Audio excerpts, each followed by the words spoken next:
CNN, BBC, France, 24. I'm watching you all. I'm recording every lie. I'm archiving every distortion.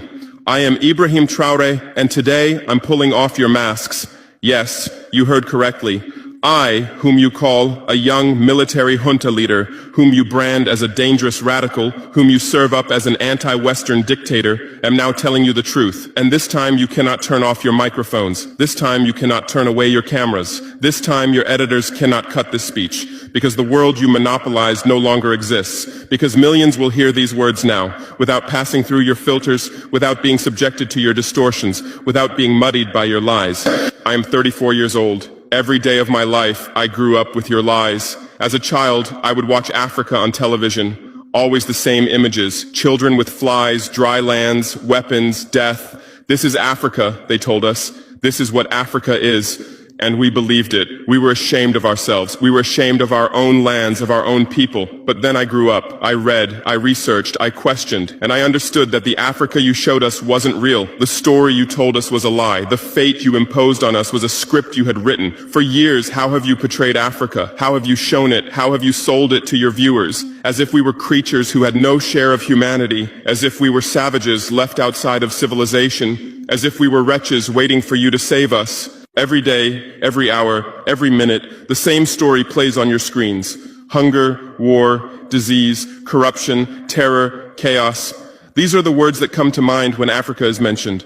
In your Africa dictionary, there are no other words. No hope, no success, no development, no resistance, no honor, no pride, no victory. So I ask you, New York Times, Washington Post, Guardian, Le Monde, have you ever made Africa's successes your headlines? How many times have you written about Rwanda's technology miracle? How many times have you shown Ethiopia's reforestation project? How many times have you praised Botswana's democratic success? How many times have you described Kenya's entrepreneurial ecosystem? No, because these don't fit your scenario. Your Africa cannot be successful. It cannot, because then how will you legitimize your exploitation? If it's not in need of help, how will you intervene? If it's not backward, how will you look down on it? Have you ever asked yourselves, has any editor sitting at their desk, any news director in a meeting, any columnist at their keyboard ever thought, why are the people of the world's richest lands poor? Here are the numbers for you, real numbers. Africa owns 70% of the world's cobalt reserves. Your cell phone, your computer, your electric car won't work without cobalt.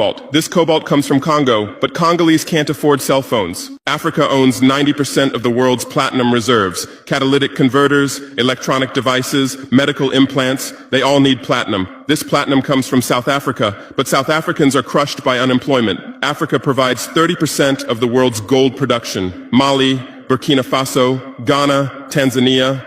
Gold flows like rivers from our lands.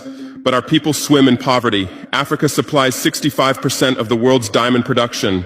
Botswana, Angola, Congo, Sierra Leone, billions of dollars worth of diamonds are extracted, but our miners live on $1 a day. Africa owns 35% of the world's uranium reserves. Niger, Namibia, South Africa. Nuclear plants run on our uranium. Paris lights burn with our uranium. But our villages have no electricity. And you still ask, why is Africa poor? No, the right question is, how was Africa kept poor while being so rich? Here's your answer. Colonialism didn't end. It changed shape. You used to come and occupy our lands. Now you come and establish companies. You used to take by force. Now you make agreements. You used to rule with the whip. Now you rule with credit. Let me give you concrete examples. With numbers, names, dates, but you'll never write about these. Glencore, Swiss-based mining giant, extracting cobalt in Congo. 2022 revenue, $256 billion. Tax paid to Congo, $500 million. That's 0.2%. Is this justice? Rio Tinto, British-Australian mining giant, extracting bauxite in Guinea, 20 million tons annually. What's left for Guinea? Environmental pollution and cancer. Total, now Total Energies, French oil giant, extracting oil in Angola, Nigeria, Congo. 2022, profit, $36 billion investment in Africa, dirty pipelines, Anglo-American, founded in South Africa but now in London. Diamonds, platinum, iron, taking everything. What it left in South Africa, 6 million unemployed miners. And these are just the tip of the iceberg. What about the invisible, the secret deals, the offshore accounts, the transfer pricing tricks? Every year, $88 billion in illegal money flows out of Africa.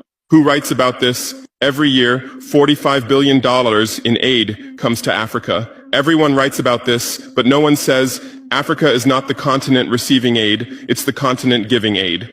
While you zoom your cameras on swollen bellies, there is a huge system working silently in the background. Every day, tons of gold, diamonds, cobalt, uranium, oil leave our land. But how? Here is the system. Step 1, create corruption, bribe our leaders, open offshore accounts, promise them a life of luxury, send their children to your schools. Step 2, make deals, get 50-year, 99-year concessions, ask for tax exemptions, be exempt from environmental rules, ignore labor rights. Step 3, control the infrastructure. Take over ports, airports, railways, but only from the mine to the harbor. Don't build roads to the villages. Don't bring electricity to schools. Step 4, provide security. Set up private security companies. Arm them. Declare protesting. Step 5, silence the media. Buy local journalists. Suppress opposing voices. Serve internal unrest news to international media. And this is how the system works. It's been working like this for 100 years, and you don't see this system. You don't want to see it, because you're part of the system too. Who are the biggest advertisers of New York Times, CNN, BBC, oil companies, mining companies, arms companies, pharmaceutical cartels, the companies that exploit Africa? You live on their money, you defend their interests,